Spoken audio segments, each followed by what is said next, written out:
ప్రజలకి హుజురాబాద్ నియోజకవర్గ ప్రజలందరికీ కూడా పేరు పేరున నమస్కారాలు తెలియజేస్తా ఉన్నాను. ఇవాళ కేసీఆర్ గారు కట్టిన కాళేశ్వరం ప్రాజెక్టులో భాగంగా ఇదిగోండి మీరు చూడవచ్చు 17 పంప్ హౌస్లు రెడీగా ఉన్నాయి. ఇలా నా హుజురాబాద్ నియోజకవర్గానికి నీళ్లు రాక రైతులు ఇబ్బంది పడుతూ ఉన్నారు. నేను దయచేసి ఈ ప్రభుత్వాన్ని, రేవంత్ రెడ్డి గారి ప్రభుత్వాన్ని కోరుతా ఉన్నాను, దయచేసి వెంటనే ఈ పంప్ హౌస్లు ఆన్ చేసి ఇక్కడి నుంచి నీళ్లు లిఫ్ట్ చేసి మిడ్ మానేర్ నింపి ఎల్ఎండి నింపితే నా హుజురాబాద్ నియోజకవర్గంలో ఉన్న రైతులందరికీ కూడా నీళ్లు వస్తాయి. అవి కిందికి కోదాడు వరకు కూడా పోతాయి. దయచేసి ఈ ప్రభుత్వాన్ని వెంటనే నేను డిమాండ్ చేస్తూ ఉన్నాను.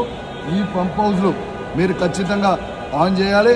ఇవి ఇప్పుడు మా కేటీఆర్ గారు, కేసీఆర్ గారి నాయకత్వంలో కేటీఆర్ గారు చెప్పినట్టు ఈ పంప్ హౌస్లని మీకు అసెంబ్లీ వరకు టైం ఇస్తా ఉన్నాం. లేకపోతే ఈ తెలంగాణలో ఉన్న రైతాంగులందరితోని, రైతులతోని ప్రత్యేకంగా నేను మాత్రం మా హుజురాబాద్ నియోజకవర్గం రైతులందరితో పెద్ద ఎత్తున వచ్చి ఈడ పంపు ఆన్ చేసి మిడ్ మానేరు ఎల్ఎండిని నింపుతామని కూడా చెప్పి ఈ సందర్భంగా ఈ ప్రభుత్వానికి కూడా హెచ్చరిస్తూ ఉన్నాం. మా మీద కోపం ఉంటే మా మీద తీర్చుకోండి.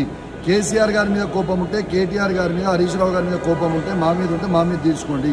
కానీ తెలంగాణ రైతాంగం మీద తీసుకోవద్దు, హుజురాబాద్ రైతాంగం మీద ప్రత్యేకంగా తీసుకోవద్దని నేను ఈ ప్రభుత్వాన్ని డిమాండ్ చేస్తున్నా. మీరు ఇది లైవ్ గా చూడొచ్చు అని చెప్పి ఈ సందర్భంగా తెలియజేస్తూ సెలవు తీసుకున్నా. జై తెలంగాణ, జై కేసీఆర్. అసలైన తొలి వెలుగు. ఫాలో వాట్సాప్ @తొలి వెలుగు అఫీషియల్.